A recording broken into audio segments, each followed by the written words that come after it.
Handed from three. Hull comes soaring in again. Just uncanny knack. And cashes in. Is on the upper left wing. Just got inside, circles around, pure effort. Game 3 wasn't basketball. It was daylight robbery. The Indiana Fever were leading, they were fighting, and then a series of whistles ripped the game right from their hands. Suddenly, the Las Vegas Aces are at the foul line. Aja Wilson is throwing elbows, and Aliyah Boston can't even get a fair challenge recognized. Fans at Gainbridge saw it, social media saw it, and the box score proves it. The Aces didn't outplay the Fever. They were handed that win. And the most infuriating part? It overshadowed Lexie Hull's gritty, career-defining performance. Do you think the Fever can bounce back? If yes, then comment, "Let's go Fever." A'ja Wilson sets a screen where she extends her leg out, but of course they call the foul on Lexie Hull for A'ja Wilson's illegal screen. Then A'ja Wilson and Alyssa Smith totally foul Michaela Timpson, but there is no call. Could have took a 1-point lead going into half. Now we're up by 3 and they call a foul that isn't a foul. So we don't get calls when we're getting hit, but the Aces get a call when nobody touches anybody. Game 3 was ugly, but let's not pretend this was the first time Indiana had to fight two teams at once. From the very beginning of the series, the officiating has leaned toward Las Vegas like a crutch, and it's thrown the balance of competition completely off. Everyone saw it in Game 1. Vegas tried to come back into the game at the free throw line, while Indiana's physical play was treated in a different way. The Fever would stand tall defensively, body up, and somehow those possessions always finished with the Aces shooting free throws. That set the tone. By the time the second game came around, the pattern had grown louder, and the calls felt more and more one-sided. Steph, why don't you think you were able to find any flow, and when that was the case, what are you trying to do to jumpstart things, maybe on the defense? Well, it's hard for us to find flow when there's a foul call every 10 seconds. I mean, it just really is. And when they're at the free throw line, we can't get up and down the floor, and that's a challenge. They were much more aggressive and physical defensively, we didn't counter that with our off-ball actions or with our back cuts. So they took us out of our comfort zone. I mean, offense is about rhythm, it's about timing, it's about spacing. We allowed them to do that, and they kept us from doing it. In Game 2, the whistles piled up every quarter, and what might have been small frustrations at first snowballed into a steady drag on Indiana's rhythm, with Stephanie White having to call it out post-game.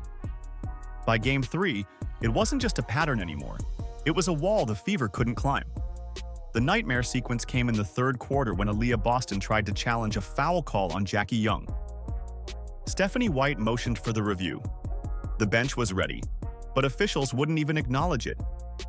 Seconds later, Chelsea Gray buried a three, and just like that, the crowd went from roaring with energy to gasping in disbelief as Indy's lead vanished. A'ja Wilson is 1 for 12 as a foul is called on Boston, and that will be number 2 on Aliyah Boston. You saw Indiana picking up full court pressure defensively, and if you're Aliyah Boston, that's the one spot on the floor you do not want to get a foul called. And Stephanie White is trying to challenge it and did not call the timeout in time. Gray in the corner, connects! It wasn't just the scoreboard swing, it was the message. The Fever played hard enough to earn separation, and in a blink, that work was erased by whistles and another Vegas bucket. Fans inside Gainbridge exploded, waving their arms, screaming at refs who seemed to shrug it off. Clips of the whole exchange went viral online almost instantly, with breakdowns highlighting how the ignored challenge shifted the game on one possession. Those same videos showcased a string of flops, cheap pushes, and constant elbows by the Aces that barely drew a glance from the officials. 2-minute recap from last night. So A'ja Wilson pushes Howard in the back. Howard pushes her in the back. It's a foul on Howard. Look at this. Aliyah Boston gets totally fouled by Alyssa Smith. Like, it's obvious, but no call. And then A'ja Wilson gets the call for not half as much. And then Alyssa Smith gets the call for not even getting touched. Here's a replay just to prove it to you. Yep, didn't get touched. That's the part that makes it feel less like oversight and more like an open favor. Aliyah Wilson could throw her shoulder into Boston, defenders were tossed onto the court without calls, and flailing arms suddenly became defense as long as you wore a Vegas jersey. Meanwhile, every bit of contact from Indiana was treated like a crime scene. The result wasn't momentum created by talent. It was momentum handed over by referees holding whistles like weapons. Offensive foul, practically a football check, and the Aces score. So now the Aces cut it to 2, and then Aliyah Wilson sets an illegal screen, and they tied things up. And then Lexie Hull gets called for a foul for doing nothing when they just had 2 illegal screens they didn't call. All right, so this is fair. Same thing happens on the other side, but they don't call a foul for Kelsey Mitchell. So Aliyah Boston gets called for this foul for getting her arm grabbed, but Stephanie White can't challenge. They won't let her. That's the second time this game they didn't let her have her challenge. And then Aliyah Wilson starts acting like a big baby. And while that might have crushed the morale of a lesser group, one Fever player decided this game wouldn't just be about bad calls, because Lexie Hull made sure of it. How often do you see a player who probably shouldn't even be on the court nearly change the direction of an entire playoff series? That's what made Lexie Hull the real headline of Game 3. She wasn't supposed to be out there at all. After aggravating her back in the opening game of this series, she came into Friday listed as questionable. Practice was limited, her movements looked stiff even in warm-ups, and you could tell fans weren't expecting much. But instead of logging a few minutes just to give her teammates a breather, Hull turned her night into something that Fever fans will remember long after this series ends. Boston has the mismatch on Lloyd. Help comes. Kick out. Hull will fire. And hit from 3. Last 2 positions inside from Indiana. Smith tied up by Hull. And a jump ball between Smith and Hull. She played through visible pain and still put together a box score that looked like it belonged to a healthy star. 16 points, 10 rebounds, 4 assists, 2 blocks, a steal. And she did it while shooting 6 of 10 from the field, including 3 triples that felt like lifelines every time Vegas tried to edge in front. Those threes mattered even more, because they tied her with a franchise playoff mark across 2 games, 8 total, which is not something many would have predicted from her coming off a questionable injury report. And she scored her playoff career high with 16 during Game 3 against the Aces. What was impressive wasn't just the numbers, but how she earned them. Every loose ball, every scrambled rebound, she seemed to throw her body into plays that most injured players might avoid. On the left side of the floor, just a clear out, letting Jackie Young go to work. Jackie Young with 17 points. Boston to the corner. Hull, catch, fire, and hit. Correct call. Evans dishes. Ray whips a pass inside. What a denial from Lexie Hull. The Hull able to save the play. 12-point game, a little under 2.5 to go. Hull hits Indiana's first field goal of the quarter. There were moments when the camera caught her face twisted with discomfort, yet she still boxed out frontline players and chased rebounds that should have gone to taller aces. Diving onto the hardwood, wrestling for boards, and then somehow gathering herself to knock down shots. It gave the Fever bursts of life every time the officiating tried to deflate them. Even when the Aces were being rewarded at the stripe, Hull gave Indiana a chance to fight back simply by refusing to let possessions die. That's why the crowd connected with her so strongly. Fever fans knew what they were watching, a player putting her body on the line because her team needed her. Back to Hull, wide open 3 is good. The floor that she wants, doesn't it? It does. Mitchell, connect.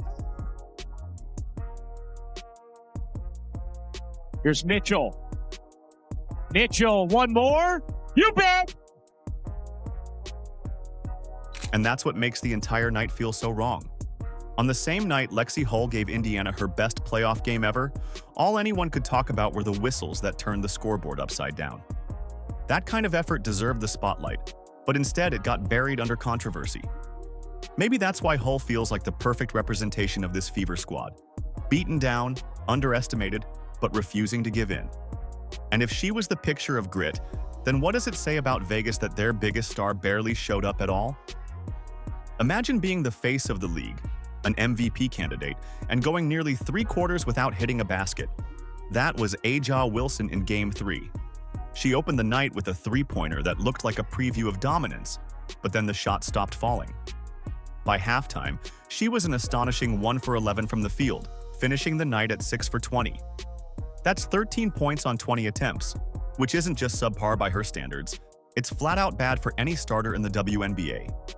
Instead of bullying inside the paint or setting the tone like she's known for, she drifted outward, settled for contested fadeaways, and looked visibly frustrated as Aliyah Boston forced her into uncomfortable shots over and over again. And then here we go. She gets a foul called with a 3-point game for, I don't know why they called that foul, but it's the 3rd quarter and they want them to win. So here we go. Ace is up by 3. They call another foul for Aliyah Wilson that isn't a foul. All right, so then they call another foul on the Fever. That isn't a foul. And then to end the game after it's out of control because the Fever had a 6-point lead, but they kept calling fouls. Another foul for Aliyah Wilson that's not a foul. Ball don't lie, Asia. You missed 11 shots in a row during this game. Despite Wilson's struggles, Vegas walked away winners. That's the part that really grates on fans. The Aces didn't need Aliyah to play like herself because everything else kept breaking their way, whether by whistles or by teammates stepping up. Jackie Young carried them with 25 points, nailing momentum-shifting shots whenever the Fever tried to claw back. Chelsea Gray added a steady 15, hitting both jumpers and tough lay-ins when the offense stalled. And Nalissa Smith, we've seen her inconsistency over stretches this season, segued into making plays on both ends that stacked up when the Aces needed it. So while their supposed superstar was clanking shot after shot, everyone else pieced together enough baskets to ride the benefit of officiating back into control. What adds insult to all of this is the way media covered it. Wilson's box score tells a clear story of struggle, but plenty of outlets either padded the narrative with her all-around impact, rebounds, blocks, some assists, or shifted praise to the Aces' depth. What got lost in translation? The reason she was so ineffective in the first place. Aliyah Boston was hounding her every possession, denying easy space, and forcing her into the types of awkward shots that make efficiency impossible. When a league MVP shoots 30% on 20 tries, that's more than just an off night. That's elite one-on-one defense that deserves recognition. 2 as well. Here's Hull. Working behind Boston. Boston was open. Great fake, and Boston lays it in. At the same time, Wilson still managed to affect the game physically, just not in ways that earned respect.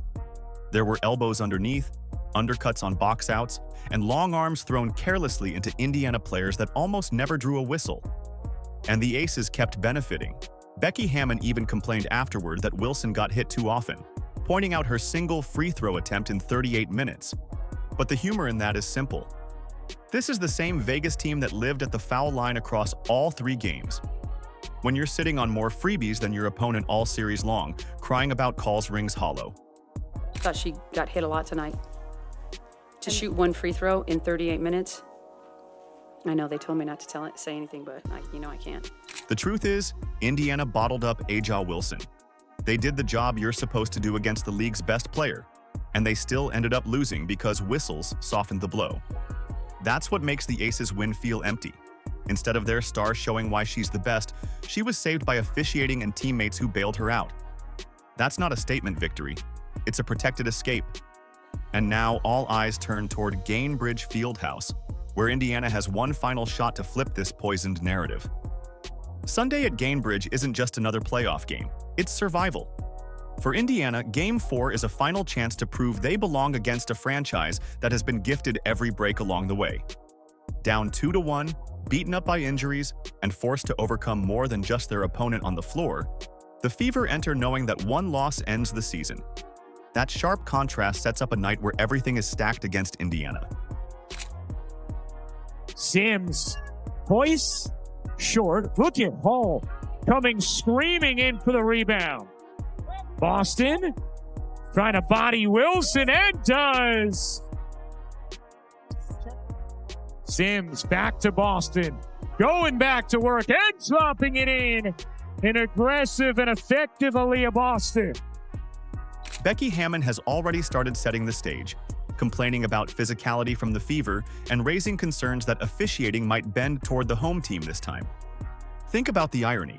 After 3 games where calls fell almost exclusively for Vegas, now the coach of 2-time champions is sounding like she's bracing for whistles to finally even out. It tells you how comfortable the Aces have become with favorable conditions and how much pressure they feel walking into Gainbridge, knowing the crowd won't sit silently through another repeat of Game 3. Because Gainbridge will not be quiet.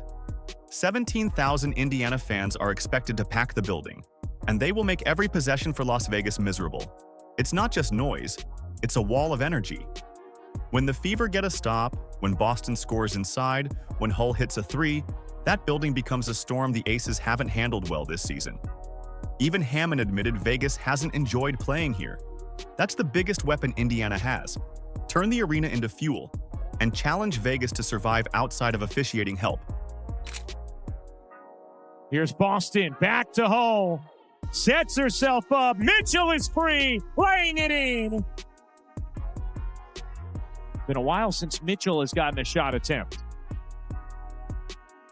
Mitchell will get one here. It's hit. The Fever's plan is no secret. Push the tempo right away, get Boston touches down low, and force Wilson to defend without bailing her out at the stripe. Establish Kelsey Mitchell early after her rough Game 3 because her scoring stretch is the difference between trading baskets and building leads. And Hull, her performance last time out, can't just be an outlier. She's playing through injury but became a heartbeat for the team. Carrying that momentum again would swing not just the scoreboard but the spirit of the roster. Vegas has cracks, even as a champion. Wilson's confidence is thin after being locked down. Jackie Young is carrying too much of the load. Depth that looks fine at home hasn't faced a playoff environment like Gainbridge at full volume. If Indiana attacks those weak points, this series shifts dramatically. Game 4 isn't about survival only.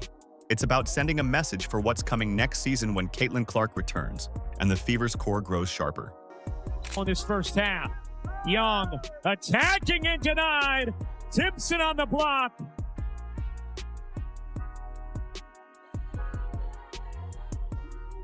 Hull needs some help. Dump it in Boston. Find the cutter. Timpson lays it in. The Fever didn't lose Game 3. They had it stolen. Indiana built a lead, played strong defense, and then watched the refs turn the game into free points for Las Vegas. That's not basketball. That's interference. Game 4 is now bigger than survival. It's about exposing how hollow those Aces' wins look when the whistles don't bail them out. If Hull fights through pain again, if Mitchell heats up, if Boston keeps punishing Wilson inside, Gainbridge can erupt into chaos. Add 17,000 fans to that mix, and this series shifts. Indiana's season isn't finished. It's just about to get louder. Do you think the Fever can bounce back? If yes, then comment, "Let's go Fever." Like, subscribe, and turn on all notifications so you never miss out. Click the video on the screen, and we will see you in the next one.